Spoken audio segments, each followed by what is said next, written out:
بعض ایسے حضرات تھے جو قرآن مجید کے حافظ تھے، مگر کوئی سلائی کرتا تھا، کوئی کڑھائی کرتا تھا یا کوئی لکڑی کا کام کرتا تھا، تو لوگوں نے اپنے بیٹوں کو ان کے پاس جا کر بٹھا دیا۔ وہ بچے کو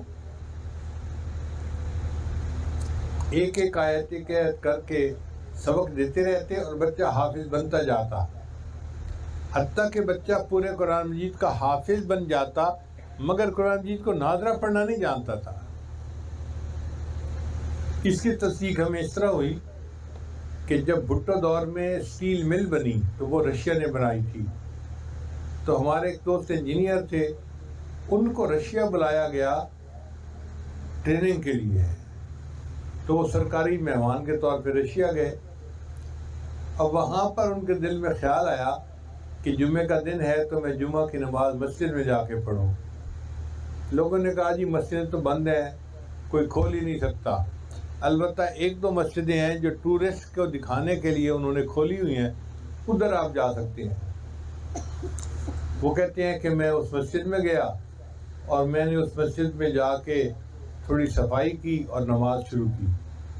جو اس کا بواب تھا، دربان تھا، اس نے آ کے مجھے کہا کہ صاحب آپ جو کر رہے ہیں پولیس آ کے آپ کو گرفتار کر لے گی، میں ذمہ دار نہیں ہوگا، بتانا میرا فرض تھا۔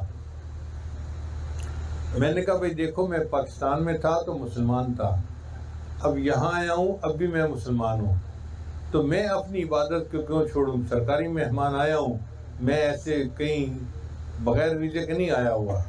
تو میں نے اذان دے دی، کہنے لگی اذان دے دی تو قریب کے جو گھر تھے انہوں نے آواز سنی تو مرد عورتیں بچے سارے آ کے مسجد مجھے دیکھنے لگے، جیسے چڑیا گھر میں لوگ بیٹھے جانور کو دیکھ رہے ہوتے ہیں نا، وہ سارے مجھے دور بیٹھے ہوئے حیران کن نظروں سے دیکھ رہے تھے کہ اس بندے نے اتنے سالوں کے بعد آج اللہ کا نام بلند کیا اور ہمیں اذان کی آواز سننے کا موقع ملا۔ کہتے ہیں میں نے خیر اپنی نماز پڑھی، اب جب میں نکلنے لگا تو ایک بچہ میرے پاس آیا اور مجھے کہنے لگا کہ چائے چائے،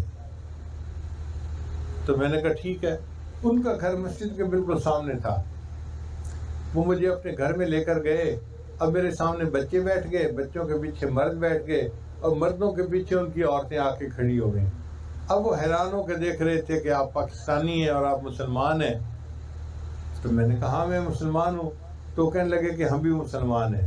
میں بہت خوش ہو گیا۔ کہتا ہے کہ بیٹھے بیٹھے میرے دل میں خیال آیا تو میں نے ایک بچے سے پوچھا کہ کیا تم قرآن پڑھنا جانتے ہو؟ اس نے کہا جانتا ہوں۔ تو میری جیب میں ایک جیبی قرآن مجید تھا جو میں نے سفر کے لیے رکھا ہوا تھا، میں نے وہ نکالا اور اس کو دکھایا، میں نے کہا اچھا یہاں سے پڑھو۔ اب وہ قرآن مجید کو بھی دیکھ رہا ہے، مجھے بھی دیکھ رہا ہے، پڑھ کچھ نہیں رہا۔ میں نے اسے دوبارہ کہا کہ بھائی پڑھو، وہ کچھ نہیں پڑھتا۔ تیسری دفعہ میں نے اسے کہا بھائی پڑھو نا، وَإِن مِّنكُمْ إِلَّا وَارِدُهَا كَانَ عَلَىٰ رَبِّكَ حَتْمًا مَّقْضِيًّا۔ میں نے 2 لفظ پڑھنے تھے کہ بچے نے پڑھنا شروع کر دیا اور روانی کے ساتھ پڑھتا جا رہا تھا۔ کہتے میں بڑا حیران ہوا، تو میں نے اس کے باپ سے پوچھا کہ پہلے کہا تو پڑھتا نہیں، اب پڑھنا شروع کیا تو تھکتا نہیں ہے، مسئلہ کیا ہے؟